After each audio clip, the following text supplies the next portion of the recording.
پاکستان کی موجودہ صورتحال دیکھ کر محسوس ہوتا ہے کہ پاکستان کو لیبیا، عراق اور شام بنانے کی پورے زور و شور کے ساتھ کام جاری ہے۔ موجودہ صورتحال کو سمجھنے کے لیے ہمیں لیبنان اور فلسطین کے 40 سالہ تاریخ پر نظر دورانی ہوگی۔ بدقسمتی سے فلسطین کو تو صفائے ہستی سے ختم کرنے کا پروگرام کے نتائج تقریباً حاصل کر لیے گئے ہیں۔ لیبنان کو بھی ختم کر دیا گیا۔ ہوا یہ تھا کہ وہاں کے حکمرانوں نے اسرائیلی کمپنیوں کے ساتھ معاہدے کیے اور آج ان کے پاس نہ تو بجلی ہے، نہ گیس ہے اور نہ بینکنگ سسٹم۔ یہ بنیادی ضروریات ہیں ملک کی ترقی کے لیے۔ باقی تقریباً ساری چیزیں امپورٹ کی جاتی ہیں۔ 30-40 سال پہلے وہاں کے سیاسی لیڈر اور عام لوگ ایک دوسرے پر الزامات کا کھیل کھیلتے رہے اور اپنی دولت اور کاروبار دوسرے ممالک میں اکٹھی کرتے رہے۔ وہاں اپنی عوام کو غریب سے غریب تر کرتے گئے اور ایک سازش کے تحت مسلمان امہ کو فرقوں اور سیاسی تقسیم میں الجھا دیا اور یہودی کمپنیز اور یہودی ایجنٹس کا مکمل کنٹرول۔ آج ہمارے ملک پاکستان کا حال بھی کوئی مختلف نہیں۔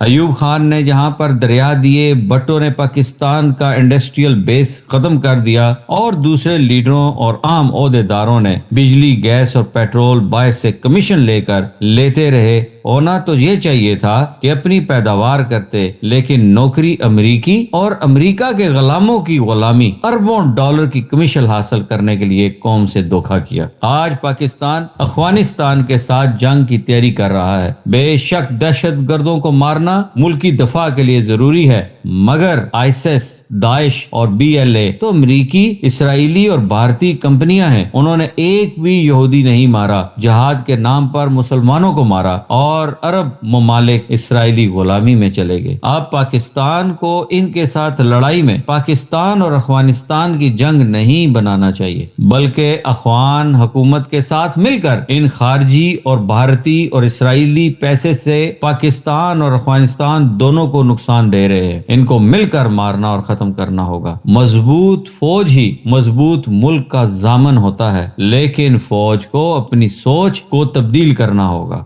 جنرل حمید گل جو میرے بزرگ دوست اور میں ان کی بڑی عزت کرتا ہوں، لیکن استاد کے ساتھ بھی کچھ چیزوں پر ڈیفرنس آف اوپینین ہو جاتا ہے، اور جو کہ ایک صحت مند چیز ہے۔ جنرل حمید گل نے کہا تھا کہ پاکستان فوج نے امریکہ کے ساتھ مل کر روس کو شکست دی اور پھر امریکہ کے ساتھ مل کر امریکہ کو شکست دی، لیکن میں نے اس بات کے ساتھ ان کی ہمیشہ اختلاف کیا۔ افغانستان سے امریکہ ایک معاہدے اور پلان کے ساتھ نکلا۔ USA آج پاکستان کو افغانستان کے ساتھ جنگ میں الجھا کر بھارت کو مضبوط کرنا چاہتا ہے، کیونکہ اسرائیل اور بھارت کا نعرہ ہے کہ ہم ایک قوم اور دو ملک ہیں۔ جنرل باجوہ نے امریکہ کی نگرانی میں بھارت کے ساتھ امن معاہدہ کیا اور دوسری طرف افغانستان میں پاکستان کو جنگ میں الجھانے کا بھی وعدہ کیا۔ میں کہتا ہوں کہ اب پاکستان افغانستان کو امریکہ آپس میں لڑا کر پاکستان کو ختم کر دے گا۔ افغانستان تو پچھلے 45 سالوں میں جنگوں میں ہے، ختم ہی سمجھیں۔ اگر پاکستان اپنے